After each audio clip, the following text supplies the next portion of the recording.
Saan ba dito sa Kayan papuntang Batangas?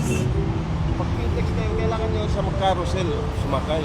Ah, kaya ko ba lakarin yun? Oo, wag ka lang magpabilis. Aray ko! Sira ka! Ang laki natin dito na nakikita. Aray! Kung mag-taxi, hindi kaya naman mag-taxi. Wala akong pera eh. Bakit anong nangyari sa ano mo?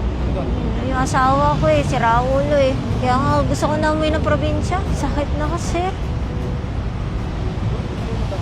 Saan? Bakit na yun, upo? Kasi dyan wala kayong upuan. Di ba ka papaalisin dyan? Hindi naman, kahit tayo. Sir, baka naman meron ka kahit 20 lang. Malaking tulong na yun eh. Meron ako mataan.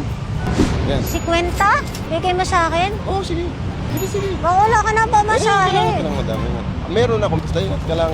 Pag maglakad ka, dito ka sa tabi. Buntis ka pa naman. Ikaw ba sir, may anak ka na? Meron akong sa probinsya ko. Anong probinsya mo? Mindanao, Zamboanga. Ako, Batangas. Muslim ako. Marami akong kaibigan ng Muslim, mababait. Ilan anak mo, sir? Isa lang, babae. Kasi yung asawa ko, niloko ako eh. Ayoko na. Ganun ba yung mga lalaki? Hindi naman. Nagkataon lang siguro sa... Malas ako't mamili. Ganun kasi ang buhay eh. Minsan malas, minsan swerte, di ba? Swerte ka? Hindi naman, madam. Ba't mo ako tawag madam? Hindi naman ako madam. Okay lang. Kasi ang madam sa amin, Oh, ang ibig sabihin, respetadong babae. respeto mo ako, sir. Opo, wala nga naman. Bakit hindi kita respeto? Sobrang bait mo naman. Kung ako mayaman, kinuha kitang guard sa bahay ko. Oo, kasi alam ko maayos ka eh. Malay mo, magkataon, no? Kasi mayroon yan. Oh. Hanggat may buhay, may pag-asa, di ba? Tama. Yung hindi mo naisip, pero nangyari. Isang milyonarya ka, o. Oh, Kilala mo pa kaya kami? Jeep, kilala kita. Ano ba pangalan mo? Bala mo? Oo, bala mo yan. Pag ako yumaman, balikan kita bala mo. Kasi sa atin lahat, may kapalaran tayo eh. Hanggat may buhay, may pag-asa. Tama. Huwag lang yung babae ka lang na wala nang nangyayari. Oo, kailangan mo talaga magsikap. Yun, Eh, paano ka magsikap? ang partner mo dapat. Wala nang partner. Ang magulang mo. Nasa probinsya. Kung lalabas lang yung anak mo eh, kukunin ko na. Kukunin mo anak ko? Bakit? Yun lang. Blessing to Malay eh. mo. Kaya nga blessing. Oh. Kaya nga gusto kunin. Dadagdag pa yung blessing ko, di ba? Blessing ka lang yung blessing yan.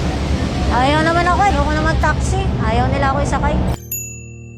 Nag-request si tatay kung pwede daw siya mag-face mask. Nagpaalam din kami kung pwede ilabas yung video niya at okay naman din sa kanya. Thankful ako nakilala ko si Tatay Balamo. Last pera niya, binigay pa niya sa akin. Tapos manghihiram na lang daw siya ng pamasahe niya. Nakaka-touch. Rewardan natin yung binigay niya. Iba na halawi. Opo, sir. Naku, hindi kita kilala, madam. Kung kilala lang kita, hindi na kita binigyan. Bakit?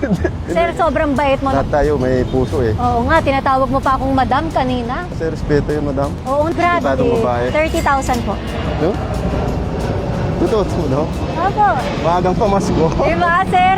Grabe naman yung bait mo. Ganyan ka talaga. Hindi lang ikaw, madam. Marami pa. Sir, sabi mo, pag yumaman ako, kunin kita sa bahay. Ay, oo, ano? Oh, ano? Pwede ba Pwede. to? Pwede. Pero magpala muna ako, madam. Ay, gusto ko yung mga ganyan tao sa bahay, no? Naawa ka lang sa akin, kaya ka ganyan. Opo, kasi buntis po kayo eh. May sugat pa. Nakita ko may sugat din eh. Alam mo bang ako to? Hindi. Mabait ka lang talaga. Opo, ngayon ko lang nalaman yung kaya umalis ako eh. Alam ko kasi sikat kayo eh. Salamat po, madam ah. Salamat po. Salamat din. Tsaka salamat sa kwento. Opo. Kaya nakwentuhan namin. Malaking blessing din dumating ngayon. Thank you po. Thank you Ingat po. po. Thank you rin po. Pag buntis, isa lang mapapayo ko. Dapat talaga mag-ingat. At ingatan nila yung mga taong mamahalin nila. Hindi basta-basta yung ano na lang, sugod ng sugod.